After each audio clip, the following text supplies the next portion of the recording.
والضحى والليل إذا سجى ما ودعك ربك وما قلى وللآخرة خير لك من الأولى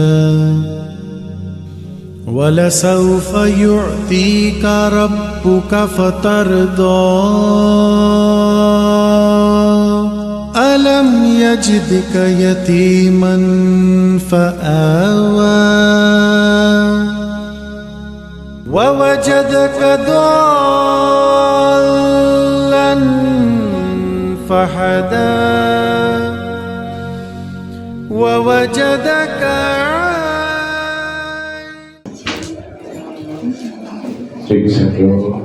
Assalamualaikum warahmatullahi wabarakatuh.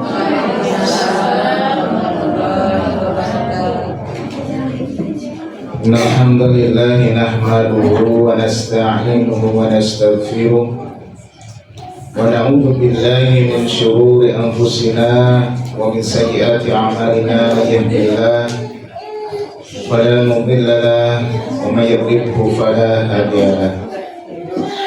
Asyhadu an la ilaha illallah wa asyhadu anna Muhammadar Rasulullah. Allahumma shalli wa sallim ala sayyidina Muhammadin wa ala alihi wa man tabi'ahum bi ihsan ila yaumil qiyamah. Qala Allah ta'ala fi kitabihil karim: "Uhilla lakum lailatas siyami rafasu ila nisaikum kunna libasul lakum wa antum libasul lahun alimallahu annakum kuntum tahtanuna anfusakum fataba alaikum wa afa ankum wal'ana bashiruhunna wabtagu ma kataballahu lakum." Ila ayat. Kita kaji kemudian lanjutan dari Riyadhus Shalihin di bab 221 tentang keutamaan sahur, makhiran sahur dan sebagainya.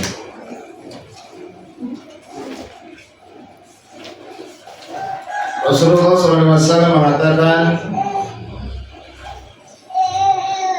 wa Umar ibn As anna Rasulullah SAW qala faslu baina siyamina wa siyami ahli kitab qablahu sahur. Dari Amr bin As, Rasulullah bersabda, pembeda antara puasa kita dengan puasa ahli kitab adalah makan sahur. Ahli kitab itu siapa? Orang-orang Nasrani, ya, disebut sebagai ahli kitab.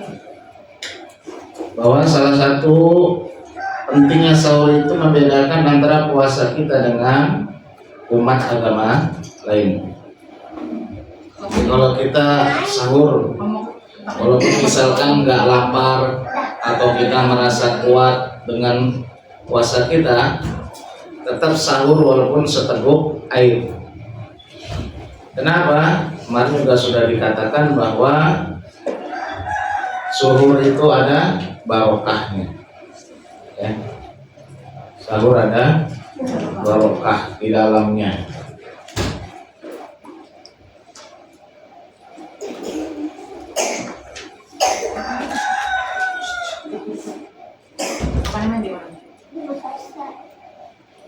Kemudian di 223, bab 223 ini yang akan menjadi bahasan kita hari ini,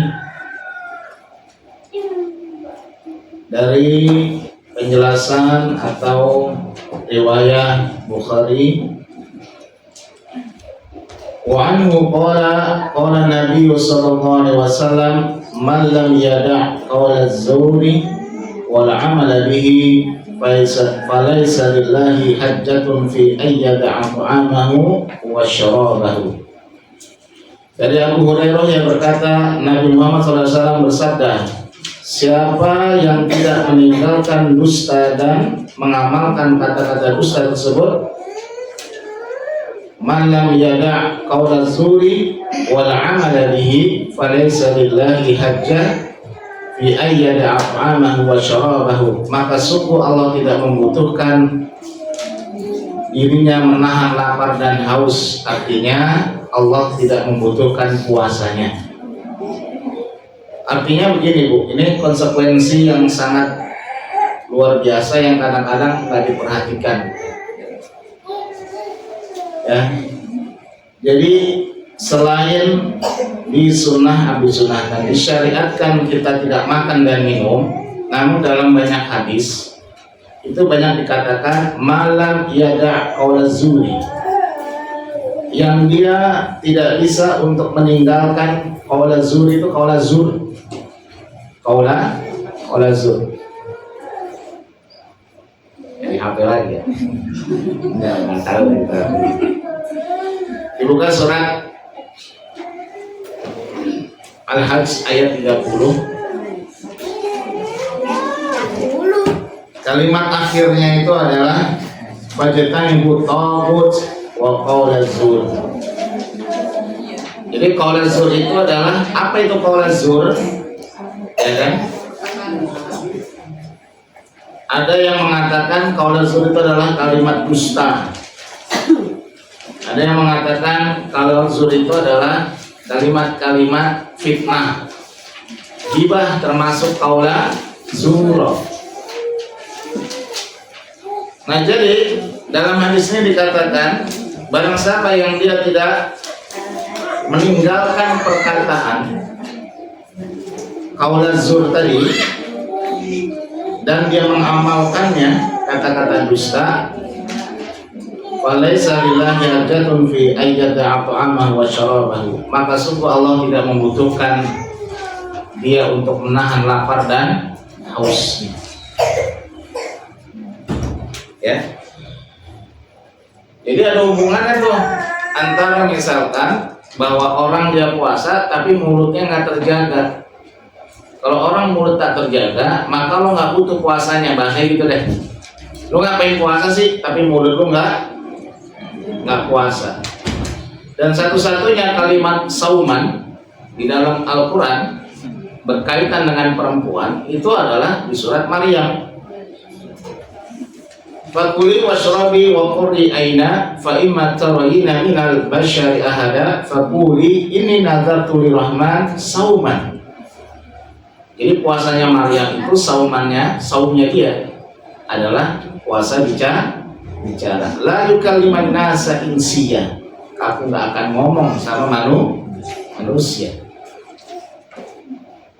Ketika ditimpa satu masalah. Maryam seorang perempuan ada masalah besar, justru dia menahan dirinya, tidak banyak bicara. Manusia perempuan sekarang kalau ada masalah kira-kira justru banyak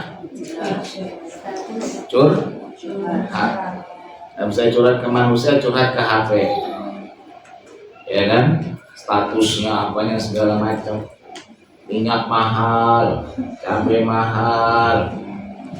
Ya Allah, ini amat sih hidup. Wah, curhat kan tuh?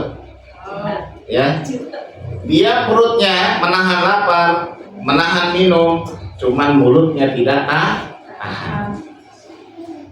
Jadi diselaraskan kita punya kualitas siam dengan kualitas bicara dan juga kualitas menahan. Jadi kalau menahan lapar dan haus itu adalah ibadah siam kita secara fisik zahirnya, yang disempurnakan juga dengan ibadah secara batin, ya kan? Makanya hadis pertama, ya kan, kemarin itu kan tentang bagaimana kalau engkau siam fala yarfus wala yaskhab, jangan berkata kotor, jangan berteriak-teriak. Seandainya engkau ingin berkata-kata apabila ada orang yang bermasalah denganmu, falyakul ini shaim, katakan aku sedang siam. Maka bertanya kita, kenapa demikian pentingnya? Kok Allah bisa saja orang itu kosong pahalanya kalau dia tidak menjaga mulutnya. Seberapa penting mulut ini bagi manusia, terutama pandangan Islam terhadap bicara. Pandangan Islam terhadap bicara. Pertama, kita lihat di dalam surat misalkan Al-Ahzab di ayat 70-nya. Ya ayyuhalladzina amanu taqullaha wal yaqulu qawlan sadida. Wahai orang-orang yang beriman, berkatalah engkau dengan perkataan yang benar. Kalau orang berkata benar, yuslih lakum a'malakum wa yaghfir lakum dzunubakum. Perbaiki nanti engkau punya kehidupan. Yuslih lakum a'malakum. Perbaiki juga perilakumu. Karena bicara itu adalah tidak bisa keluar kata-kata kecuali yang ada di kepalanya. Ada orang bisa ngomong kalau nggak ada di kepala itu idenya. Kan dia ngomong itu karena ada isi kepala. Kalau ngaco ngomongnya, berarti kacau juga dia punya pikiran. Kalau kotor bicaranya, kotor juga dia punya pikiran. Kalau dunia terus yang diomongin, berarti dunia terus ada di kepalanya. Maka menilai otak manusia, kualitas manusia, lihat aja bicaranya. Karena bicara itu adalah tali rasa dia ke dalam hatinya. Makanya jaga. Di bulan puasa dijaga, maunya gibah aja. Emang otaknya gibah aja. Jadi isinya kotor.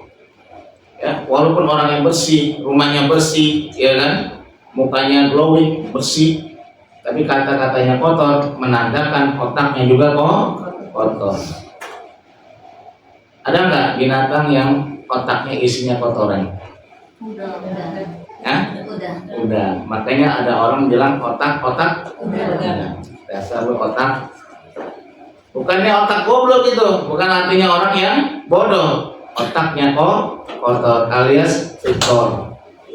Pikirannya kotor. Pikiran kotor kita di bulan Ramadan itu banyak. Ya, sangat banyak sekali. Ya. Oleh sebab itu yang pertama, perhatikan itu. Ya ayyuhalladzina amanu taqullaha wal yaqulu qawlan sadida yuslih lakum a'malakum wa yaghfir lakum dzunubakum. Karena kata-kata itu tidak bisa keluar secara sendirinya. Kata-kata itu didahului dengan adanya informasi. Ya kan? Adanya informasi. Anak-anak kita itu kan berkata-kata. Dari mana dia dapat kosakata, gudang kata-kata? Itu dari teman-temannya. Ya kan?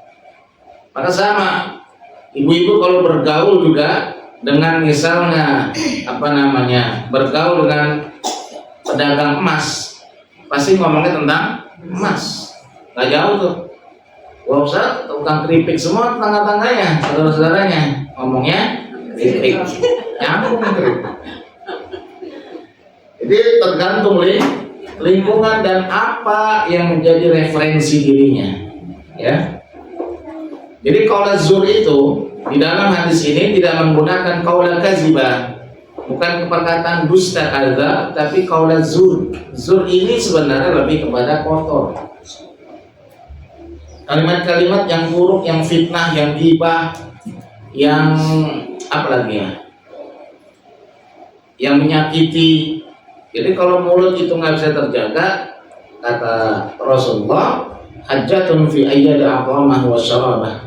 Sungguh Allah tidak butuh engkau menahan makan dan minum. Katanya percuma aja deh lu, ya kan? Lu menahan makan dan minum, tapi yang keluar kotor. Jadi orang Islam itu memang dijaga bicaranya, tidak banyak bicara. Bicara itu yang efektif. Jangan kemana-mana ngomong, kemana-mana curhat, kemana-mana ghibah segala macam. Yang bawa ida tuh dia efektif dia. Beda, gitu. Iya bu. Kalau rohai agak boros ya. Syaraf, pakai shin, syaraf. Israf ada. Nah, ya. Kira-kira kita banyakkan borosnya atau hematnya dalam bicara? Boros. Ya. Jadi ada waktunya bicara, ada waktunya mendengar. Makanya orang-orang beriman sami'na wa ata'na memang lebih banyak mendengar dibandingkan bicara. Ya kan? Itulah kenapa telinga itu ada dua, mulut ada satu. Itu murah dia. Ya kan?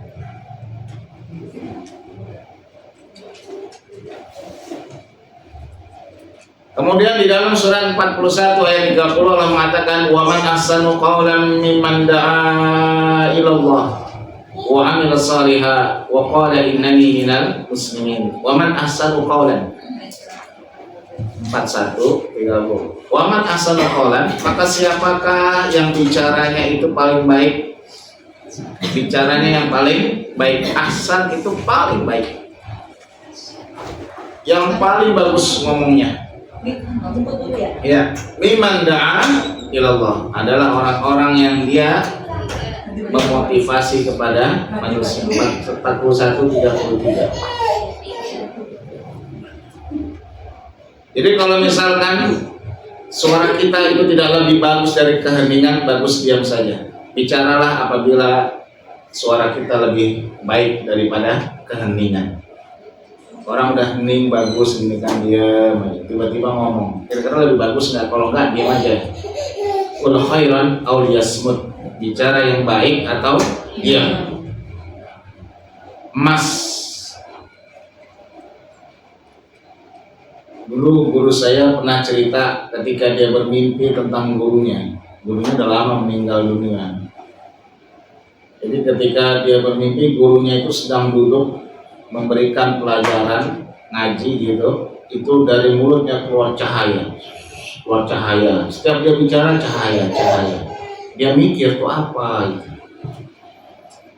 Ternyata ketika dia baca, kemudian ada di dalam surat As-Saff, juga ada dalam surat At-Taubah. Ya, As-Saff bunyinya begini. Yuriduna liyutfi'u nurullahi bi afwahihim wallahu mutimmu nurihi walau karihal kafirun. Mutimmu nurihi yuriduna liyutfi'u nurullahi bi afwahihim. Mereka itu orang kafir pengen menutup cahayanya Allah dengan mulut mereka. Jadi mulut kita itu kalau keluar Quran, kalimat-kalimat thayyibah itu keluar cahaya. Sebenarnya dalam pandangan malaikat. Kita murojaah, ya kan, Bu Masih murojaah Al-Kafi. Al-mal wal banuna zinatul hayatid dunya wal baqiyatus, itu keluar cahaya.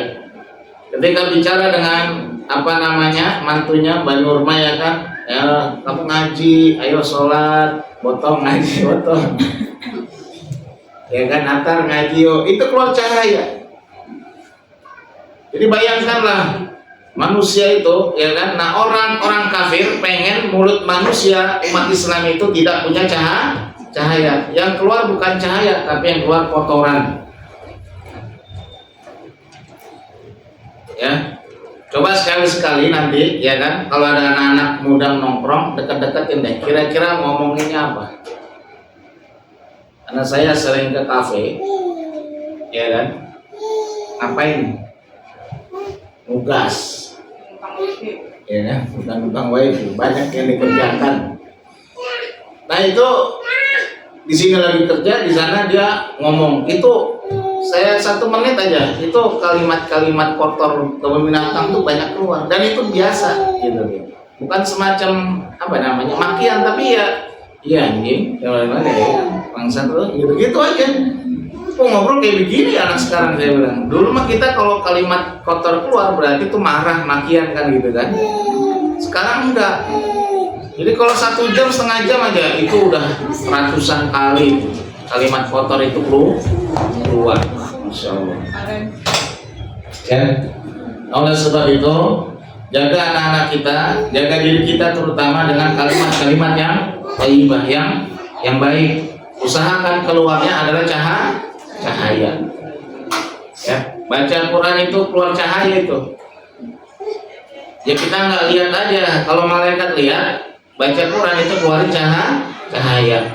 Kalau lagi kita mau mengajar, ya kan ibu-ibu mengajar yang guru-guru itu keluar cahaya. Mengeluarkan kata-kata yang baik keluar cahaya. Dan bicara itu benar-benar menandakan kualitas diri kita. Kualitas orang itu naik derajatnya akan terlihat dari cara bicaranya dan apa yang keluar dari mulutnya. Beneran. Coba dulu kalau nggak belajar Quran, kira keluarnya apa tuh datanya? Ya nggak? Macam-macam tuh keluar datanya. Saya juga begitu. Kalau saya nggak belajar Quran, mungkin yang keluar bukanlah kalimat-kalimat thayyibah, bukan Al-Quran, nggak tahu apaan. Ya. Oleh sebab itu kita bersyukur kepada Allah. Makanya perlu diisi otak kita itu, karena urutannya itu adalah thinking, kemudian speaking, acting, ya kan? Setelah acting kemudian menjadi habit, setelah habit jadi karakter.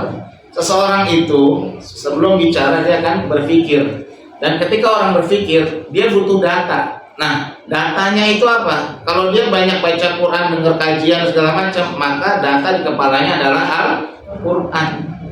Kenapa kok Rasulullah itu khalaquhul Quran? Kenapa kok akhlaknya, karakternya, perilakunya adalah Quran? Karena thinkingnya dia berpikir tentang Quran, bicaranya Quran, perilakunya Quran, kebiasaannya Quran, akhirnya karakternya karakter Quran. Maka ditulis di Hamalatul Quran, Al-Quran jiwa dan syafaatku. Kalau Al-Quran sudah menjiwa pada diri kita, ya kan, maka kita akan berperilaku seperti Al-Quran. Bagaimana tentang Al-Quran? Wah, nanti deh, ya, coba pada waktunya. Nah, ini hadis jangan dianggap enteng. Walam yada qawla zuri wal amala bihi falaysa lillahi hajatun fi ayyati at'amahu wasyarabah. Siapa yang tidak meninggalkan perkataan zur dan mengamalkan kata-kata dusta tersebut, maka Allah tidak membutuhkan dia meninggalkan makan dan minumannya. Bahasa halusnya, Allah nggak butuh puasa lu, nggak butuh. Ya.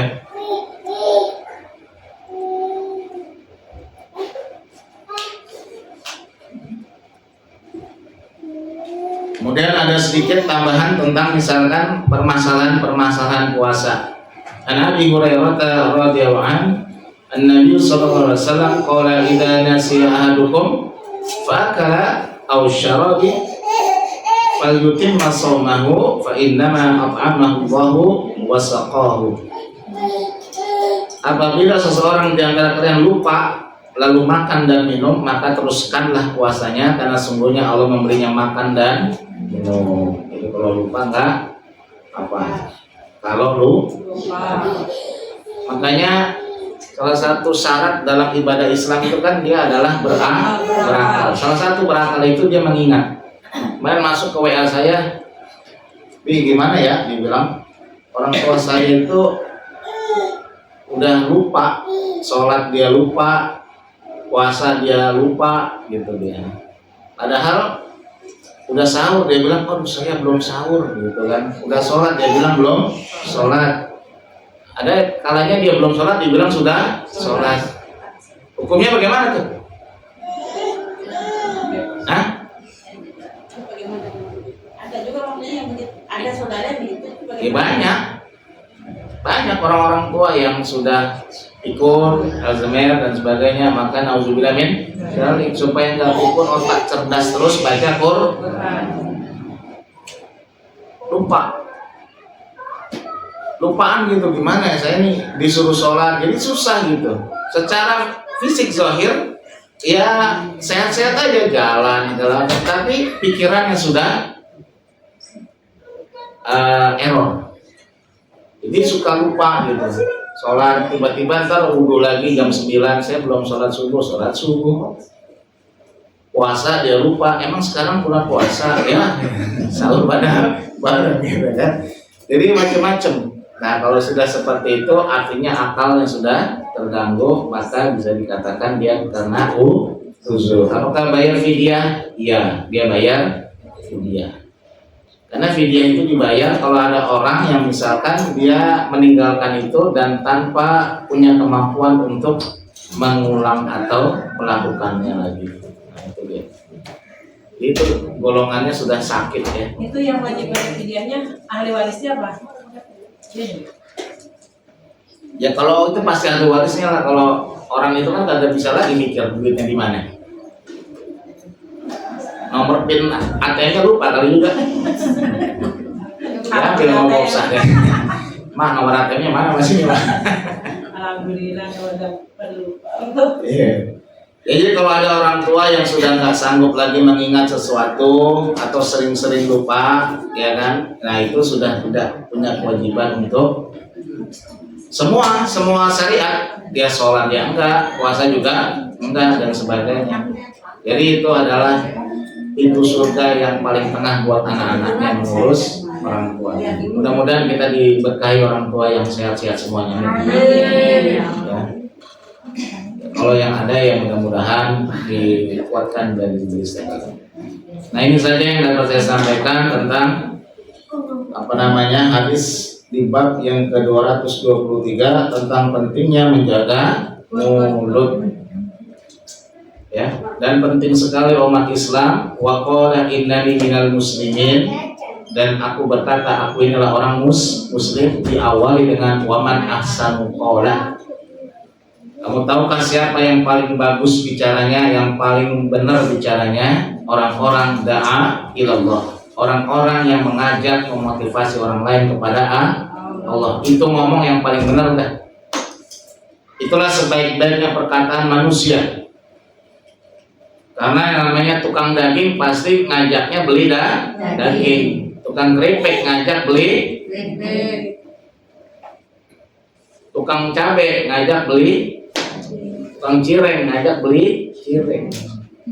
Tapi yang namanya dai, dia akan mengajak orang untuk kepada Allah. Nah itu dia.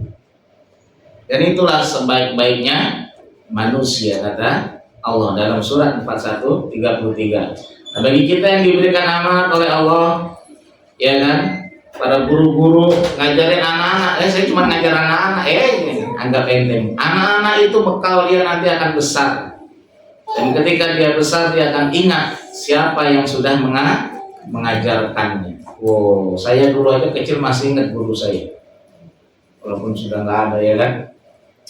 Masih ingat nggak pada? Yang ngajarin alif-alif gitu kan? Oh nanti anak-anak banyak yang ingat Buroha itu. Iya. Yang speakernya Horeb. Ya kan? Nanti dia akan ingat sama Bu Sami, ingat sama Bu Lani, ya kan? Jadi yang dikasih kesempatan benar-benar belajar.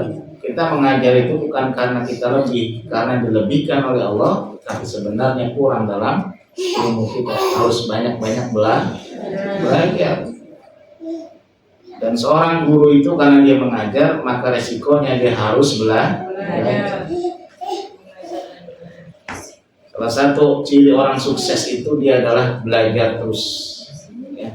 Jangan berhenti belajar. Siapapun dia, apapun dia punya profesinya, kalau dia lepas belajar, maka dia akan hancur. Banyak sudah perusahaan yang hancur. Nokia sudah hancur. Kenapa nggak belajar? Sanyo, ada merek Sanyo sekarang, Popeye nggak ada. Kenapa? Karena nggak belajar lah, udah puas diri ya. Gua udah nguasain pasar, akhirnya ternyata hancur. Jadi Bu Hafsah juga harus banyak belajar tuh, keripik ya kan. Jangan mentang-mentang udah menguasai pasar pengasinan, udah menguasai pasar pengasinan, nggak ada lawan gua monopoli sini. Oligarki keripik ya kan. Oligarki keripik tuh, Wopsah, Kandani, Saroni, oligarki itu. Tapi penghasilan, cuman kalau nggak belajar akan datang produk baru ya kan. Pusri mungkin buat keripik dari Kagen. wah, bukan keripik apa? Oh, keripik.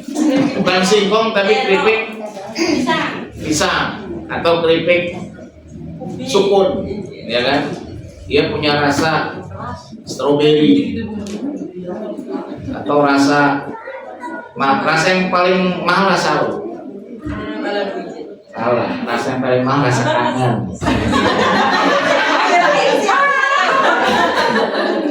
Coba aja buat keripik rasa kangen ya itu. Enak lagi. Iya, itu paling mahal. Saya nafas. Iya. Jadi kita saling mengingatkan sesama orang beriman apabila ada bicara kita yang nggak bagus, ya kan? Pancingan yang paling mudah itu gibah. Gibah itu qaul zur, ya kan? Habis ngaji ya kan, capek ngomong-ngomong ngopi, ya kan? Ada kue-kue, ada yang dibahas, ya ini pasti dah ujung-ujungnya biasanya gibah, gitu. Ngomongin siapa lah, kenapa? Dah, saya bilang pulang gua ngantuk, bilang gitu aja. Ada yang seperti itu. Tahu kalau ibu-ibu mah nggak tahu saya. Kalau bapak-bapak gitu mah ngomongin aja dia ngomongin. Ibu beda ya, nggak beda. Nggak salah lagi. Gitu ya. Jadi diingatin temannya jangan malah diiniin, disiram lagi, ya kan? Komporin lagi malah. Jadi kualitas senyum kita coba ditingkatkan, bukan sekedar lagi itu dulu tuh cuman makan dan minum, sekarang diatur dengan banyak bicara yang baik. Kalau nggak bisa bicara yang baik maka banyak-banyak baca Quran. Nah itu tuh yang paling baik sudah. Amalan paling bagus itu adalah Al-Quran di bulan Ramadan. Sudahkah kita melakukan 4 hal di bulan Ramadan? Ini hak Al-Quran di bulan Ramadan. Ingat-ingat, 1 dibaca, 2 ditadaburin. Kita baca udah bagus ya kan, mandi juz, mandi 7 juz. Tadabur udah belum? Nah ini tadabur nih. Sekarang tadabur Quran. Kalau bulan Ramadan cuma baca doang, ya anak-anak juga baca. Mulai tadabur. Yang ketiga dihafal. Apa yang dihafal? Apaan sih ayat? Apakah surat? Yang ketiga diamalkan. Syukur-syukur bisa diamalkan. Nah ini minta diamalkan. Saya tolong diamalkan. Kita semua mudah-mudahan dimudahkan Allah mengamalkan ini, sehingga sempurnalah kita untuk benar-benar menjadi Al-Quran jiwa. Jadi kalau orang salah satunya misalkan Al-Quran itu menyuruh orang untuk bicara yang baik, ya kan, asanu qaul, maka jiwanya itu kalau ngomong yang baik-baik. Ngomong yang baik-baik itu bukan berarti dia nggak menyinggung orang, karena orang tersinggung itu tidak bisa untuk kita hindari. Saya nyuruh orang sholat, dia tersinggung, lah saya salah di mana? Betul nggak? Bang sholat bang, jemaah, dia tersinggung, kan repot kayak begini. Padahal wa tawassaw bil haqqi, ya kan? Illal ladzina amanu wa tawassaw bil haqqi. Orang-orang yang beriman itu wa tawassaw bil haqqi, berwasiat tentang kebenaran. Ngajak baca Quran, ngajak belajar Quran, tersinggung, mau bilang apa coba? Kan repot, ya kan?